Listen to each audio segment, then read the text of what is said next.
यदि आप कोई भी किसी प्रकार की ज़मीन खरीद रहे हैं, चाहे वो कृषि की ज़मीन, चाहे प्लॉट, चाहे घर, तो आप आजकल जो फ्रॉड हो रहे हैं, फर्जी ज़मीन जो बेची जा रही है, कई मामले हैं। जैसे मान लीजिए डबल रजिस्ट्री मामला, अवैध कब्जा, लोन संबंधी समस्या, सरकारी ज़मीन की रजिस्ट्री, क्षेत्रफल की रजिस्ट्री, मान लीजिए क्षेत्रफल से ज़्यादा रजिस्ट्री करवा दी, प्लॉट का गलत नक्शा, पहले से कोई किराएदार उसमें है, या रास्ता संबंधी समस्या। तो ऐसे तमाम फ्रॉड जो हैं जो होते आ रहे हैं, तो उनसे कैसे बचें जिससे आप ज़मीन में जो पूरी कमाई लगाते हैं वो आपकी बच जाए और आपकी पूरी ज़िंदगी की कमाई जो है डूबे ना। ठीक है, इससे पहले मैं आपसे कहूँगा, देखिए यदि आपका कोई भी प्रॉपर्टी से संबंधित मामला है, आप कोई भी प्रॉपर्टी खरीदना चाहते हैं तो कौन कौन से डॉक्यूमेंट्स देखें, कोई भी आप मामला है, कोई भी आप सलाह लेना चाहते हैं तो कॉन्टैक्ट कर सकते हैं। कॉन्टैक्ट नंबर जो है वीडियो की डिस्क्रिप्शन में हमने दे रखा है। आते हैं अपने टॉपिक पर। देखिए, मैं सबसे पहले आपको बता दूँ कि प्लॉट या घर या ज़मीन खरीदने से पहले आपको कई चीज़ों पर ध्यान देना पड़ता है, और उन कई चीज़ों को देखने के लिए कई डॉक्यूमेंट्स भी देखने पड़ते हैं। जैसे मान लीजिए ज़मीन का असली मालिक कौन है, ये पता लगाने के लिए आपको रजिस्ट्री को देखनी पड़ती है। अब रजिस्ट्री में ये भी हो सकता है कहीं इसने डबल रजिस्ट्री न करा ली हो, डबल रजिस्ट्री मामले कई बार आते हैं। या मान लीजिए आपने जो प्लॉट खरीदा है उस पर किसी का अवैध कब्जा है, ठीक है, तो आपको कोर्ट के चक्कर काटने पड़ेंगे। या मान लीजिए उस पर कोई लोन संबंधी समस्या है, या मान लीजिए आपको सरकारी ज़मीन, मान लीजिए एयरपोर्ट, रेलवे विभाग की ज़मीन जो है वो आपको रजिस्टर कर दी गई, या मान लीजिए क्षेत्रफल से अधिक रजिस्ट्री कर दी। कई बार प्रॉपर्टी डीलर क्या कर रहे हैं आजकल कि मान लीजिए उन्होंने ज़मीन खरीदी 800 वर्ग मीटर, ठीक है, और उन्होंने इधर उधर सरकारी ज़मीन पड़ी थी, उन्होंने थोड़ा उस पर कब्जा कर लिया और उन्होंने 1200 वर्ग मीटर ज़मीन की रजिस्ट्रियाँ कर दी प्लॉट काट के, ठीक है। या मान लीजिए गलत नक्शा, मान लीजिए आपको प्लॉट नंबर 4 दिखाया और करा दिया 8 नाम में, कई लोग रजिस्ट्री नहीं देखते। या मान लीजिए जो प्लॉटिंग है, प्लॉटिंग का रास्ता ही जो है वो अवैध हो सकता है और कोई भी जो है उस पर विवाद हो सकता है।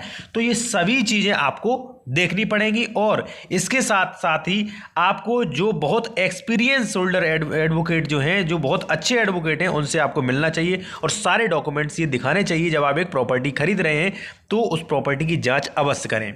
दूसरा, मैं आप लोगों को एक सबसे आसान तरीका एक और बता दूं जिससे आपके साथ कोई भी व्यक्ति जो है फ्रॉड नहीं कर सकता। वो ये है कि आप ज़मीन खरीदने से पहले उस ज़मीन पर कब्जा पहले लें। इससे फ़ायदा क्या होगा, जैसे मान लीजिए सपोज दैट आपने कोई एक्स ज़मीन खरीदी है, ठीक है। अब मान लीजिए उस पर जो है डबल रजिस्ट्री का मामला है। मान लीजिए आपने जो है आपने कोई एक सेल एग्रीमेंट लिखा और उस पर आपने लिख दिया कि ये जो है 1 लाख रुपए मैं आपको दे रहा हूँ, बाद बाकी जो है इतनी तारीख तक दूंगा, लेकिन इससे पहले थोड़ा कब्जा मैं करूँगा।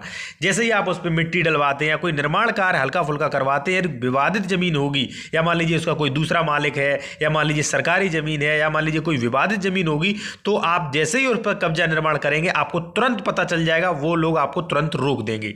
इसलिए रजिस्ट्री आप बाद में करवाएं, सारे पैसे आप बाद में दें, पहले उस जमीन पे आप फिजिकली भौतिक रूप से वहां पे कब्जा अवश्य करें। देखिए उससे कई फायदा है, आपको ये पता चल जाएगा क्या उस पर कोई किराएदार तो नहीं है, ठीक है, क्या इस पर कोई दूसरा मालिक तो नहीं है, क्या इस पर किसी अवैध कब्जा तो नहीं है, ठीक है। तो ऐसी तमाम चीजें जो है वो आपको पता चल जाती हैं, क्योंकि मान लीजिए कोई ज़मीन जो है अवैध कब्जा किए हुए है, आपने 1 लाख रुपए दिए, आपने कहा कि भाई जो ज़मीन मैं ले रहा हूँ वो तब लूँगा, पहले आप उस पर मुझे कब्जा दिलाइए, ठीक है। आप कब्जा करने गए, वो तुरंत विवाद खड़ा कर देंगे, तो आपके पैसे जो बाद बाकी के हैं वो बच जाएंगे, और रजिस्ट्री में जो आपका पैसा इन्वेस्ट होगा वो भी बच जाएगा, और आपका पैसा जो है, यदि आपने मान लीजिए पैसा जो है बैंक के थ्रू दिया है, तो वह उसको जो है पैसा भी आपको वापस करना पड़ेगा।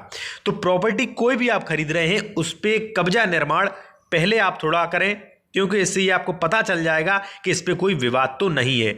ये बेसिक है, इसमें कहीं भी कानून में ये लिखा नहीं है, लेकिन ये बेसिक है। आज जो है आजकल अगर आप इस प्रकार से प्रॉपर्टी खरीदते हैं, पूरे डॉक्यूमेंट्स देखने के बाद भी मैं आपको यही सजेस्ट करूंगा कि जो प्रॉपर्टी आप खरीद रहे हैं एग्रीमेंट में ये लिखें कि पहले मैं इस पर थोड़ा कब्जा करूँगा, यदि कब्जे में कोई भी दिक्कत नहीं आती है तो मैं ये प्रॉपर्टी की रजिस्ट्री करवाऊँगा।